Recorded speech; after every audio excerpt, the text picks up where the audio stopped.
بسم اللہ الرحمن الرحیم۔ اسلامک اپڈیٹس کے معزز ناظرین السلام علیکم۔ اگر ابھی تک آپ نے ہمارے چینل کو سبسکرائب نہیں کیا تو سبسکرائب ضرور کیجیے۔ شوہر کی فرمانبردار بیوی۔ ایک واقعہ سناتی ہوں۔ آپ صلی اللہ علیہ وسلم کے زمانے میں ایک صحابیہ کے میاں کہیں سفر پر تشریف لے گئے اور جاتے ہوئے اسے کہہ دیا کہ تم نے گھر میں ہی رہنا، باہر نہ نکلنا۔ اللہ کی شان کہ اس عورت کے والد بیمار ہو گئے۔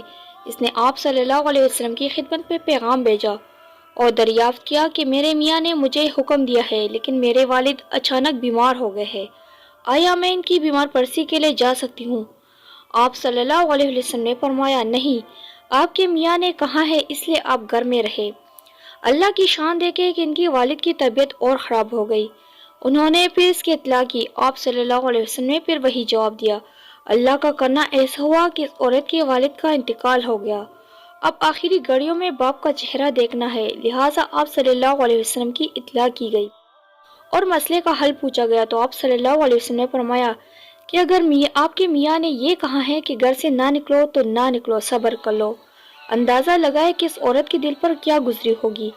خیر، اس کے والد کی تدفین ہو گئی۔ تدفین کے بعد آپ صلی اللہ علیہ وسلم نے اسے پیغام بھیجا کہ اللہ کی طرف سے یہ پیغام ملا ہے کہ تیرے اس صبر کی بدولت تیرے باپ کی بخشش کر دی گئی ہے۔ سبحان اللہ۔